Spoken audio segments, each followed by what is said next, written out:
At the docks to the sea near Oregon, Grunkle Stan was going to take Dipper, Wendy, and Mabel on a ship to New Zealand on a cruise.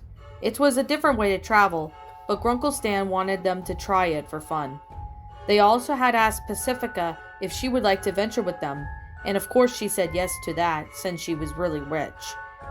I can't wait to go on the cruise. This will be our honeymoon, Wendy, Dipper said, kissing his wife's cheek.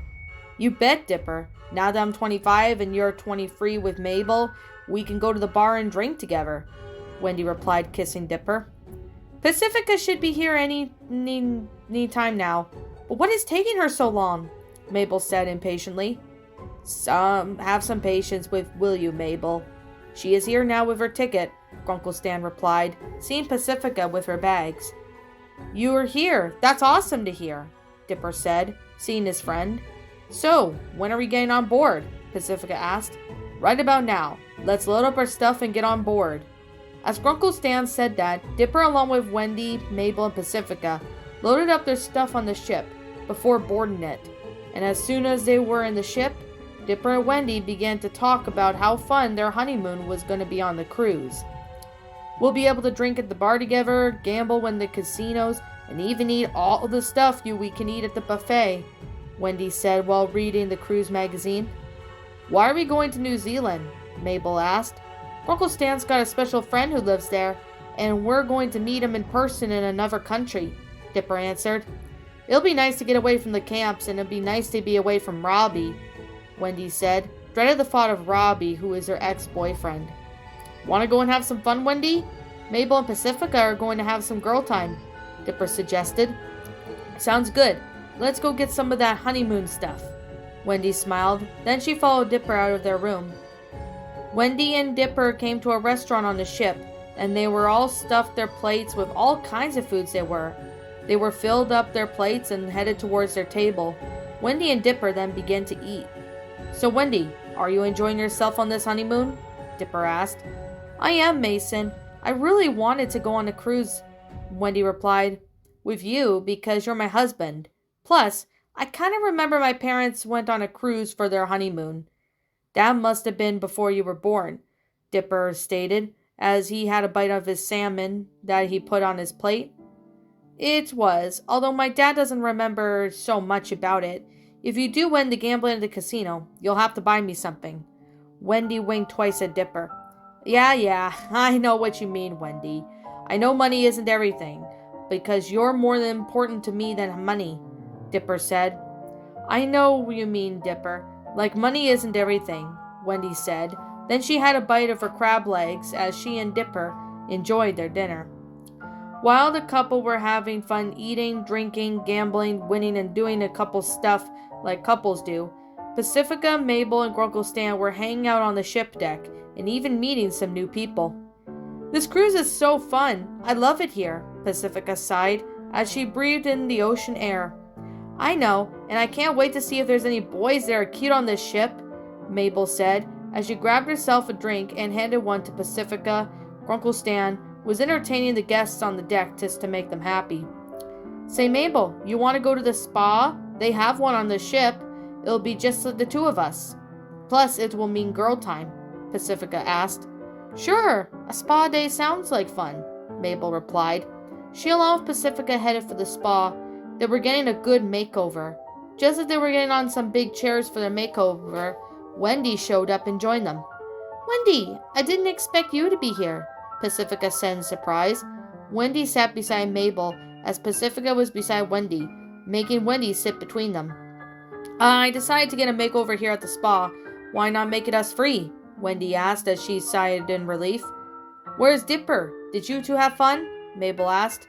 Yeah, we ate a lot of food at the buffet and it was really good. Also, Dipper's at the casino, gambling in hopes of winning, Wendy answered. I hope you guys buy something if he wins at the casino, Pacifica chuckled. Knowing the dude, I'm pretty sure he'll win big, Wendy replied while chuckling. The girls had their girl time at the spa, and they even got a nice makeover at that afternoon. As soon as it was late afternoon, Wendy starts to get ready to go to the bar with Dipper.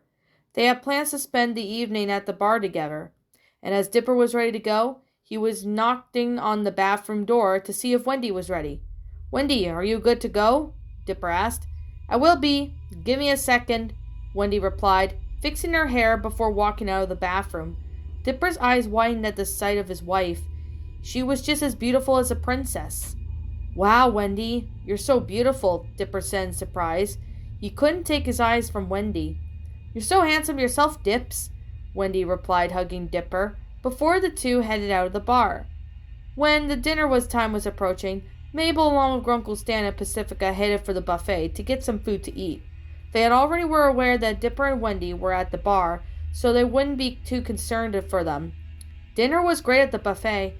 Mabel kinda did go crazy on the desserts, but other than that, the food there was great. Meanwhile, at the next level of the cruise ship, Wendy and Dipper were at the bar drinking. As they were drinking, Wendy and Dipper began to laugh and tell jokes while the music was going on. But suddenly Wendy began to sniff the air. It smelled not the bar smell, but something else. "Dips, do you smell what I smell?" Wendy asked her husband. "Is it the drinks?" "Yeah, I smell them," Dipper replied, not smelling the smoke. "Not the drinks. It's smoke I smell," Wendy shouted, smacking Dipper's face. It wasn't long before Dipper sniffed the air. Sure enough, it was smoke. "Oh God, what's going on?" Dipper asked in a panicking state. And as soon as the crew's guests started to evacuate the bar, the ship had somehow got caught on fire. But it wasn't explained how. Wendy and Dipper raced to their bedroom to grab their things. When they rushed inside their room, Mabel and Pacifica, along with Grunkle Stan, were there. "There you two are. We gotta get to the lifeboats. The ship is on fire," Grunkle Stan stated. "We smelled smoke in the bar. Wendy sniffed the air at first," Dipper said. They then rushed out with their things on the ship's deck to board the lifeboat. They got in with their things on the lifeboat, was gently dropped into the sea. Grunkle Stan began to row the boat as far away from the cruise ship as he could. But no one knew how the cruise ship got caught on fire. Whatever it did was a mystery to them. Dipper, along with Pacifica, Wendy, and Maple, looked at the ship a few feet from them. The flames were bursting onto the ship. Soon they were surrounded by smoke not far from where they were rowing. A lot of people got on the lifeboats, but not everyone was lucky. As Grunkle Stan got the lifeboat far away from the cruise ship, they could hear people screaming in despair in the distance. They were glad to be away of the ship, but it saddened on the lives that were lost during the fire of the cruise ship.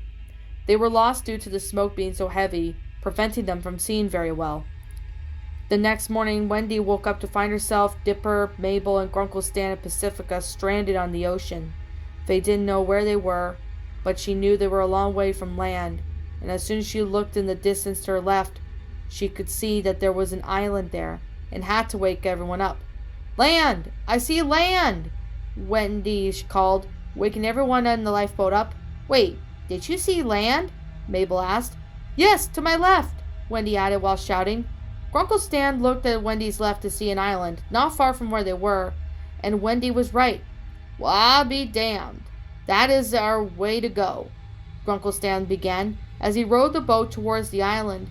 It was very deserted, meaning that no one was living there, so they headed in that direction.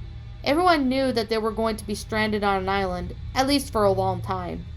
"We're going to be stranded there. Great," Pacifica sighed in frustration. No one panicked about this. "Yes, I know this is a bad situation right now, but we'll get through this," Wendy reassured her. Mabel, Dipper, and Grunkle Stan as well, with some reassurance. "The first thing we need to do is stay calm. Once we're calm, we'll think of something what we can do." "Wendy's right. It's not too bad. It's too bad we can't use our cell phones to call for help," Dipper said, sighing at the fact that there was no cell service for a while. "That's because there's no cell service on an island, or internet, TV, or electricity," Mabel added.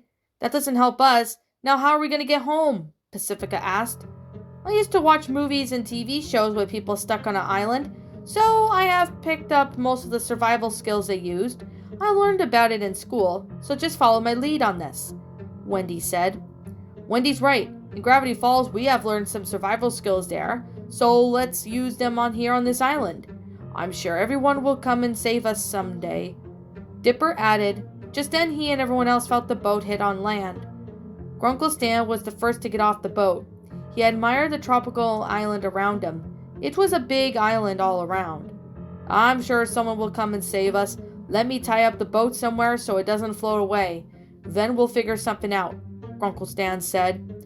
Soon everyone jumped off the boat and he tied the boat to a nearby palm tree, so that way it wouldn't float away by the tide.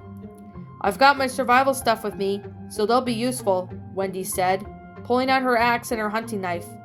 We should build an SOS signal, so that way if we see a ship, they'll come and rescue us, Mabel suggested. Good idea. Why not build a signal as fire? It worked in some cases, Dipper added, liking Mabel's suggestion. I like the idea. Then we can light it on fire when we see a ship. So that way when we see a ship, light the signal on, they'll see the smoke and they'll come for us, Pacifica said. The boat is tied up.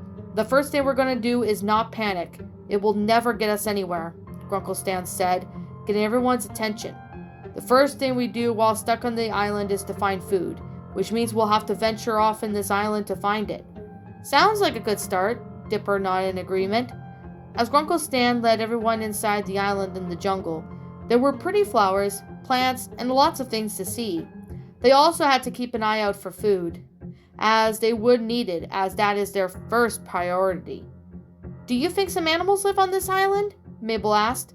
Mostly yes, wild ones though, Wendy answered. What about people? Will we see anyone else here who's been here longer than us? Dipper asked. I'm not sure. Maybe we'll see more people, but it's hard to say, Wendy answered Dipper's question, just as Pacifica saw some fruit on the trees. I found some fruit up in the trees, Pacifica said, pointing at the fruit. There was bananas, mangoes, papayas, coconuts, and even some tropical fruit, Grunkle Stan added, seeing the fruit in the trees. Everyone started to collect the fruit while using their survival skills while at it. As soon as they got the fruit, they found a small stream that was in a small waterfall, fresh water. Fresh water, perfect for drinking and cooking, Dipper said. I guess we'll have to get used to living on the island for a few months or less. It feels like an isolated vacation, Mabel added. As soon as we gather up some food, let's head back to where the boat is and tied up. Then we'll have to build a huge hut for all of us, Grunkle Stan advised. When they got back to the front of the island where the boat was, Grunkle Stan began to store food in the boat for now. Wendy took Mabel and Dipper to the jungle, where they began to cut down some palm trees. With the trees that they cut down, they used it as material to build a hut. The leaves from the trees were used as well as to build stuff. Grunkle Stan taught everyone how to build stuff on the hut with the stuff on the island, to which everyone all pitched in on building. It was going to be a while before help arrived, but they soon put their effort together on building a huge hut for them. After moving inside of the huge hut they built, they moved all their belongings and food inside their new home for a while. No one was for sure when help will arrive, but all they could really do is build a fire and signal for help. As soon as they see a ship, they'll light the signal on fire as hopes at the smoke from the fire to catch their attention. Grunkle Stan taught everyone about survival skills while on the island, but Wendy was an expert at it. However, she's watched TV to all know about survival.